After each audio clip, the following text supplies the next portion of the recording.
Ta tablica jest pusta, ale zaraz będzie zapełniona, a będziemy sobie dzisiaj mówić o tym, jak unikać conditionali, bo doskonale wiem, że dla wielu osób conditionale to jednak jest problem i często powoduje właśnie tę blokadę i zwolnienie, więc dzisiaj się tym zajmiemy oraz porozmawiamy sobie również o czasownikach tranzytywnych i nietranzytywnych. Jak zrozumiemy i zobaczymy na pewnych przykładach, to myślę, że będzie z pewnością łatwiej. Uwierzyliście? No to zaczynamy. No dobrze, no to przejdźmy do konkretów. Zobaczmy, co my tutaj mamy. Byłoby wspaniale, gdybyś to powiedziała. Byłoby super, gdybyśmy tam pojechali. Fajnie by było powiadomić go o tym. Tutaj mamy cały czas ten sam kontekst, czyli byłoby. Byłoby wspaniale, byłoby super i tak dalej. Te wszystkie wyrażenia jesteśmy w stanie, no właśnie, jak napisać? No powiedzmy tak. Byłoby wspaniale, czyli it would be great. I teraz mamy, gdybyś to powiedziała. Jeżeli powiemy it would be great to say it, to robimy to bardzo bezosobowo. Czyli to będzie bardziej traktowane jako byłoby wspaniale, aby to powiedzieć. Ale jeżeli chcielibyśmy powiedzieć, gdybyś to powiedziała, to by było it would be great for you, ponieważ zwracamy się, gdybyś to powiedziała, czyli ty. Czyli ty byś to powiedziała, dlatego it would be great for you to say it, więc no właściwie sprawa załatwiona. Zobaczmy drugie zdanie. Byłoby super, gdybyśmy tam pojechali. Robimy dokładnie to samo, czyli trzymamy się tego it would be, zaraz wytłumaczę, dlaczego się tak dzieje. It would be super, gdybyśmy tam pojechali, czyli znowu robimy to samo. It would be super to go there, ale to oznacza byłoby wspaniale, aby tam jechać, czyli znowu mamy bezosobowo, ale gdybyśmy chcieli powiedzieć, gdybyśmy my tam pojechali, no to it would be super for us to go there. Mamy kolejne i ostatnie, fajnie by było powiadomić go o tym, czyli it would be great, albo po prostu it would be good to inform him, czyli oznacza, że to inform him i w tym momencie byłoby dobrze, aby go poinformować, ale jakbyśmy chcieli powiedzieć, fajnie by było powiadomić go o tym, czyli fajnie by było dla nas albo dla mnie na przykład, powiedzmy dla mnie, czyli it would be good for me to inform him. Napisałem to jeszcze raz obok, żeby to pokazać, czyli it would be great for you to say it, czyli tutaj dla ciebie, aby to powiedzieć, a tutaj it would be great to say it, czyli tu mamy bezosobowo. I to dokładnie jest to samo tu, czyli jakby posługujemy się tym to say, to go, to inform him. Plus to mamy również wspaniale to powiedzieć. Więc to nie jest coś takiego jak wspaniale by było to powiedzieć, tylko wspaniale to powiedzieć. To jest o wiele prostsze, ponieważ tutaj będziemy trzymać się po prostu tego, czyli na przykład wspaniale, czyli it's great albo it's good to say it. Tutaj super tam jechać, czyli po prostu it's super to go there. A fajnie powiadomić go, czyli it's nice to inform him. No i sprawę mamy załatwioną. Dla bardziej, powiedzmy, zaawansowanych widzów, tutaj mamy coś takiego jak it would be great, czyli trzymamy się tego dokładnie, to co tutaj robiliśmy, czyli to jest to samo. Natomiast zwróćcie uwagę, że tutaj great jest przymiotnikiem. Gdybyśmy chcieli to zmienić, to byśmy powiedzieli it would happen, czyli to by się zdarzyło. Czyli tutaj mamy be, to jest być, czyli byłoby. Byłoby wspaniale, byłoby, nie wiem, zabawnie, byłoby super i tak dalej. Więc to jest, jakby tutaj mamy czasownik być. Natomiast it would happen oznacza, że to by się stało. To by wystarczyło. Jest taki zwrot na przykład jak this will do, czyli oznacza, że to wystarczy. Na przykład, nie wiem, w sytuacji gdzieś tam restauracji czy coś takiego, czy jakiejś knajpy, ktoś tam zamawia jedzenie i na przykład ktoś się pyta, czy nie wiem, kawa z mlekiem wystarczy, czy coś takiego i my mówimy yeah, the coffee with milk will do. Okay? Czyli to jest właśnie to. It would happen i tutaj właśnie to it would do. To, co tutaj mówię, ale to oznacza, że to by się stało. To by wystarczyło albo to by się skończyło. I oczywiście, jako że tutaj używamy it, to również możemy sobie zmienić osobę i możemy powiedzieć I, you, he, she, it, we, you, they i tak dalej. Wszystkie te osoby. No i przykładowo tutaj napisałem he would inform him, czyli oznacza, że on by go poinformował. Gdybyśmy chcieli powiedzieć na przykład, nie wiem, ona by go miała poinformować, no to znaczy ona by go poinformowała, to by było he would, przepraszam, nie he, tylko she would inform them, powiedzmy, czyli ona poinformowałaby ich.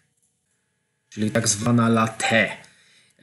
Jeżeli mamy tutaj zdanie, czyli obiecałem, że postaramy się uniknąć tego conditionala, czyli nie jest on potrzebny, no bo nie jest. Mamy takie zdanie, jeżeli to zrobimy, to będzie korzystne dla naszej firmy. No wiadomo, że w conditionalu to by było if, tak? No bo mamy jeżeli to zrobimy, czyli if we do it, it will be, no nawet nie musimy mówić korzystne, tak? Możemy powiedzieć po prostu, że to jest dobre, ale gdyby ktoś tam chciał, no to profitable for our company. I super, mamy conditional. Ale jak to zrobić bez? No więc spójrzcie sobie na to wszystko i zapauzujcie i spróbujcie sami. Będziemy posługiwać się po prostu tutaj jednym słowem, ale wykorzystamy to, co już robiliśmy. Czyli możemy na przykład powiedzieć coś takiego. Jeżeli to zrobimy, będzie korzystne, czyli na przykład it's good to do it, tak, no bo mamy dobrze jest to zrobić, zmieniamy kontekst po prostu. To znaczy kontekst jest jakby zachowany, ale budowę słów zmieniamy, czyli it's good to do it, czyli dobrze jest to zrobić. So it can be na przykład profitable for our company. Nie musimy stosować if, nie musimy pamiętać o tym will, tylko po prostu na przykład będziemy używać so. Takich słów jak so jest więcej oczywiście. Możecie sami sobie sprawdzić. Nie chciałbym jakby tutaj przeciągać, ponieważ jeszcze coś będzie ciekawego i dopiero się ten filmik rozkręci. Ale tutaj póki co mamy it's good to do it, so it can be profitable for our company. Da się. Możemy również zrobić to samo, tylko możemy powiedzieć it would be great for our company to do it, czyli dokładnie robimy to, co wyżej. Because it can be profitable for our company. Czyli to jest dokładnie to samo, tylko że jakby conditionali powinniśmy się uczyć później, tak samo jak z czasami. Tak jak zawsze powtarzam, czasy, conditionale, te wszystkie jakieś gramatyczne struktury powinniśmy po prostu przerzucać na sam koniec. Jak już jesteśmy pewni, jak już w miarę szybko rozumiemy, mówimy, no to wtedy staje się to o wiele łatwiejsze. Albo zwyczajnie możemy powiedzieć it would be great to do it, so it can be profitable for our company. Czyli generalnie zamiast it's good możemy zrobić it would be good, czyli byłoby wspaniale. A no tutaj tylko podkreślę, że wspaniale to powiedzieć jest ok, ale wspaniale by było to powiedzieć jest bardziej takim uprzejmym zwrotem, czyli ten would be, czy na przykład it would happen, to jest coś na zasadzie bardziej takiej uprzejmości. Czyli na przykład byłoby wspaniale pojechać tam, byłoby dobrze zainteresować się tym, czy coś tego typu, więc tutaj wkracza powiedzmy uprzejmość. Czyli znowu, w zależności od tego, jak dużo znamy przymiotników, będzie to miało wpływ na to, w jaki sposób ta nasza mowa będzie rozbudowana. Ale przymiotniki oczywiście zachęcam do używania prostych. Good, great, wonderful i tak dalej. No przecież to są przymiotniki, których my też często nie stosujemy, tylko koncentrujemy się na czasach. I tak samo oczywiście czasowniki, czyli tutaj mamy po tym to i mamy inform jako poinformować, go jako jechać, say jako powiedzieć, latać, robić, śpiewać, tańczyć i tak dalej. Czyli wybieramy tutaj jakby przymiotniki, czyli one są tutaj ważne, tak dużo, ile ich tam znamy, bo to się nam przydaje.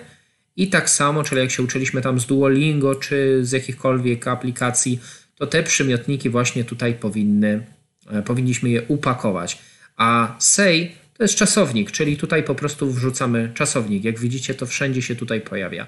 Jedynie tutaj mamy tę zmianę, czyli for us, żeby to bardziej tak personalnie zwracać się, czyli gdybyś to ty powiedziała, więc for you. Wszystko zostało omówione, no to przejdźmy do etapu kolejnego. Zanim oczywiście przejdziemy do następnej metody, to powiedzcie mi tylko, czy chcielibyście coś takiego poćwiczyć, zorganizować jakiś webinar, czy coś tego typu, bo wiadomo, że to fajnie jest opowiadać o tym, natomiast no, praktyka praktyką, więc gdybyście chcieli coś takiego, to po prostu napiszcie mi w komentarzach i chętnie coś takiego zorganizujemy. Druga rzecz, czyli to są tak zwane te czasowniki tranzytywne, nietranzytywne, o tym zaraz powiem, ale jak na razie mamy to zdanie. Ono brzmi bardzo ładnie w języku polskim, natomiast w angielskim wydaje mi się, że po prostu część osób by zobaczyła to zdanie i by powiedziała może lepiej nie mówić. Ważne jest to, że posiadanie pewnych umiejętności może być korzystne dla tej sytuacji. Jak takie zdanie zrobić? Robimy dokładnie to samo, ponieważ mamy przymiotnik, czyli ważne jest to, tak jak wcześniej mieliśmy. Istotne jest to, aby, byłoby wspaniale, aby. Tam wszędzie są przymiotniki. Jeżeli są przymiotniki, to będziemy zaczynać zdanie od, na przykład w tym wypadku it's important, ale to się dopiero rozkręci. Więc jeżeli mamy it's important, to gdybyśmy powiedzieli, że posiadanie pewnych umiejętności, możemy powiedzieć it's important to have. Na przykład such skills albo po prostu skills. Na przykład, idąc tym tokiem, co mówiliśmy, so it can be good for our company, tak? Czy tam profitable, beneficial i tak dalej. Przepraszam, dla tej sytuacji, czyli for this situation, to by było w ten sposób. No i jest ok. Ale ja nie chcę tego. Ja chcę zacząć trochę myśleć, to znaczy to też jest fajne oczywiście, bo jest to czysty angielski, no ale zróbmy to troszkę inny sposób. Zamiast to, czyli to, co jest tutaj, zaznaczam tu, ja chcę na przykład that. I teraz jak tym się posłużyć? Ja rzeczywiście o tym mówiłem, no ale to jest jakby... Ta forma występuje właściwie wszędzie i można naprawdę uniwersalnie podchodzić do języka i mamy masę jakby możliwości rozpoczęcia zdania i w zależności od tego, jak to skonstruujemy, to zawsze to wypali. Czyli wniosek jest taki, że jak nauczymy się pewnego myślenia, to będziemy mogli dorzucać to do każdej formy rozpoczęcia zdania. Jakiś miszmasz, no to zobaczmy. Ważne jest to, że posiadanie. Skupmy się na słowie posiadanie. Co to jest posiadanie? To jest have, jako ja mam, czyli I have, you have, she has i tak dalej, ale my chcemy posiadanie, czyli posiadanie to jest having. Czyli znowu wrzucamy ten tak zwany ing, czyli ważne jest to jest dokładnie całe zdanie, ważne jest to, że posiadanie, czyli having pewnych umiejętności, może być certain skills, może być some skills, jakichś tam umiejętności, może być korzystne dla naszej firmy, czyli can be good for this, czemu mam cały czas tę firmę? For this situation, czyli dla tej sytuacji. To jest polskie myślenie, ponieważ ważne jest to, it's important that, czyli że oczywiście to jest that, czyli to jest to, co tutaj, że i that, no to jest taki żółty kolor, dobra, niech będzie pomarańczowy, czyli że w angielskim to that, ale mamy having i having to jest posiadanie. Tak samo ja mówiłem o tym, że having to jest posiadanie, dancing to jest tańczenie, swimming to jest pływanie i tak dalej, i tak dalej. Więc to jest żywcem język polski. It's important that having certain skills can be good for this situation. Brzmi to bardzo ładnie, nie wymaga to żadnej gramatyki, nie wymaga czasów, nie wymaga niczego. No dobra, fajnie, no to jakbyśmy przetłumaczyli to zdanie? It's important that producing items is an element for functionality of our company. No więc tak, it's important that oznacza to samo, czyli ważne jest to, że. Czyli znowu ograniczają nas tutaj przymiotniki. Jak powiemy it's good that, no to dobrze, że. It's nice that, no to fajnie, że i tak dalej. It's important that producing items. I tu jest ten moment, kiedy my musimy się nauczyć myśleć po polsku i po angielsku. Więc having some skills oznacza, że having some skills, posiadanie umiejętności. To jest ten moment, kiedy mówimy o czasownikach tranzytywnych. Natomiast producing items, i nawet nie natomiast, bo to jest to samo. Producing items to też jest czasownik tranzytywny. Ale oznacza to produkowanie rzeczy. Czyli mamy zdanie. Ważne jest to, że produkowanie rzeczy jest elementem dla funkcjonalności naszej firmy. I teraz specjalnie sobie zaznaczyłem producing items, ponieważ przetłumaczyłem to jako, chciałbym to może tak powoli zrobić, produkowanie rzeczy. Tak to nazwiemy. I teraz możemy zrobić coś takiego, że ja sobie napisałem tutaj development, develop, reduce i reduction. A tutaj zrobimy produce i production. I tak, produce to też są produkty rolne, oczywiście, ale również produce oznacza produkować. I w tym momencie zaczyna się zabawa, ponieważ producing items to jest produkowanie rzeczy, czyli mamy ing. No zatem będziemy też tutaj mieli producing. I to, co my możemy zrobić, to, no przykładowo tutaj, producing to jest produkowanie, produce to jest produkować, no albo te produkty rolne, a production to jest produkcja. I co my możemy zrobić? Na przykład, jeżeli chcemy powiedzieć produkowanie rzeczy, możemy stworzyć to na dwa sposoby. Możemy powiedzieć tak, production of items, czyli stosujemy do tego of, czyli kogo, czego, jakby coś należy do czegoś. O tym też już mówiłem.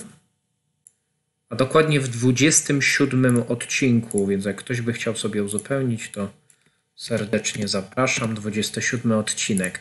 I teraz tak, wracając, czyli mamy produkowanie rzeczy i możemy powiedzieć production of items, czyli stosujemy do tego zwykły rzeczownik, czyli production to jest produkcja, reduction to jest redukcja, development to jest rozwój. To są zwykłe takie szorstkie, jak ja to nazywam, rzeczowniki, ale przecież dobrze wiemy, że jest coś takiego jak słowotwórstwo i to reduction może być również przymiotnikiem, czyli reduce. Tak samo develop, czyli rozwijać i produce, czyli produkować. No i w tym momencie możemy zrobić taki zabieg, że zamiast właśnie tego, bo to jest czasownik, a my chcemy rzeczownik, bo my chcemy produkowanie rzeczy, czyli możemy powiedzieć producing of items. Ale jeszcze coś możemy zrobić, bo mamy produkowanie rzeczy, czyli tu rzeczownik, tylko ten rzeczownik pochodzi od czasownika, co już tutaj pokazałem. Ale to jest siłą rzeczy jakby rzeczownik. Oprócz tego możemy również zrobić przymiotnik, czyli jeżeli chcemy powiedzieć na przykład produkowanie rzeczy, to nazwiemy to item production. Dlaczego? Dlatego, ponieważ może inaczej, o tym mówiłem już w odcinku 116, ale mogę spokojnie powiedzieć, że item production, dlatego ponieważ item jest rzeczownikiem, a w angielskim jest taka zasada, że każdy rzeczownik to przymiotnik, więc jeżeli item to jest rzecz, to może też być rzeczowy, ale to jest takie ciężkie. Na przykład gdybyśmy mieli, nie wiem, ticket to jest bilet, a ticket to też może być biletowy, czyli na przykład jeżeli będziemy mieli kontrola biletowa, to będzie ticket control, czyli po prostu ustalamy, że ticket jest przymiotnikiem, czyli każdy rzeczownik to przymiotnik. Dlatego będzie item production. No to ktoś zapyta, dlaczego nie items production? Dlatego, ponieważ w języku polskim, jak i angielskim przymiotnik nie przyjmuje liczby mnogiej. Jeżeli mamy miły, to nie ma od tego liczby mnogiej. Ani w języku polskim, ani w angielskim. Więc musi być item production. Czyli items production liczby mnogiej w takim czymś nigdy nie znajdziemy. Jest to po prostu błąd. No i jest to logiczne, ponieważ jakby wracamy do zasady, że każdy rzeczownik to przymiotnik. Wracając, już wiemy, jak możemy to powiedzieć. Czyli it's important that producing items, czyli produkowanie rzeczy. No więc wracamy teraz do tego charakterystycznego takiego tranzytywny. Co to znaczy tranzytywny czasownik? Mamy tranzytywne i nietranzytywne. I ja już pokazuję, na czym to polega. Czasowniki tranzytywne mamy tutaj po lewej stronie. Wpisałem na szybko transitive verbs, intransitive. Możecie sobie o tym poczytać, ale generalnie chodzi o to, że jeżeli mamy we liked the match, to oznacza, że my lubiliśmy mecz, to znaczy podobał nam się. I w tym momencie chodzi o to, że tu mamy object. Tu jest napisane object. Więc ten nasz object to jest po prostu rzeczownik, więc lubiliśmy kogo co? Rzeczownik. Zamknęliśmy kogo co, czy no tak, to będzie drzwi. He caught the ball, czyli złapał kogo co? Piłkę i tak dalej, i tak dalej. Natomiast intransitive verbs to są właśnie czasowniki, które nie mają tego obiektu tak zwanego. To się nazywa direct object, to już jest jakaś tam gramatyka opisowa i tak dalej. Na razie w to nie będę wchodzić. We arrived in the afternoon, czyli oznacza, że my przyjechaliśmy po południu. Więc tutaj, jak widzicie, nie ma rzeczownika. She coughed strangely, czyli ona zakaszlnęła czy zakaszlała. Nie pytajcie mnie. Strangely, czyli dziwnie. Your dog barks a lot, czyli twój pies szczeka dużo. Albo po prostu dużo szczeka. Podmiot, orzeczenie i reszta, czyli podmiot, czasownik, reszta. Czyli tu już mamy różnicę. No i teraz wracając do naszego zdania, mamy to, czyli producing items, czyli produkowanie kogo, czego, rzeczy. Tylko że to jest czasownik tranzytywny, czyli tu przeskakujemy. Having skills, producing items. Tutaj jest jakby te słowa się łączą. Natomiast jeżeli chcemy powiedzieć, że coś należy do czegoś, no to tak jak tutaj produkowanie rzeczy możemy zamienić na production of items, producing of items, czyli produkowanie rzeczy, a tutaj mamy produkcja rzeczy, czyli jeszcze raz, tu mamy produkcja rzeczy, to tutaj mamy produkowanie rzeczy, ale to jest praktycznie to samo. A tutaj mamy item production, czyli mamy jakby od rzeczownika, który jest przymiotnikiem, czyli produkcja rzeczy. No i tak samo, no i wszystko. Tamten poprzedni tekst musiałem skasować, no bo już mi się nie mieści na jednej stronie. Zrobimy sobie następne zdanie, czyli it's important that producing items, czyli znowu mamy to samo, czyli produkowanie rzeczy. Jeżeli chcecie sobie wrócić, no to wiadomo, można, no i czy tam screeny sobie robić, zdjęcia, cokolwiek. Producing items is the element, czyli mamy już, że jest elementem i teraz mamy of, czyli jest elementem funkcjonowania naszej firmy. To jest czasownik nietranzytywny, dlatego nie możemy powiedzieć na przykład takie zdanie it functions the company. No nie. Nie może coś takiego być, tylko musimy powiedzieć the company functions, czyli to oznacza, że firma funkcjonuje, a nie, że to funkcjonuje firmę. To jest właśnie tak zwany intransitive verb, czyli on jakby nie ma w sobie rzeczownika. Po prostu mówimy it functions, tak jak było wcześniej, czyli że to funkcjonuje, ten pies głośno szczeka i tak dalej. To jest właśnie to. Więc to no, wymaga na pewno praktyki, dlatego też mówiłem o tym webinarze. Jeżeli chcecie sobie to poćwiczyć, no to jak najbardziej napiszcie mi w komentarzach i coś zorganizujemy. Myślę, że to by na pewno też spowodowało no to szybsze myślenie. Przejdźmy do następnego. Następne zdanie, podobne.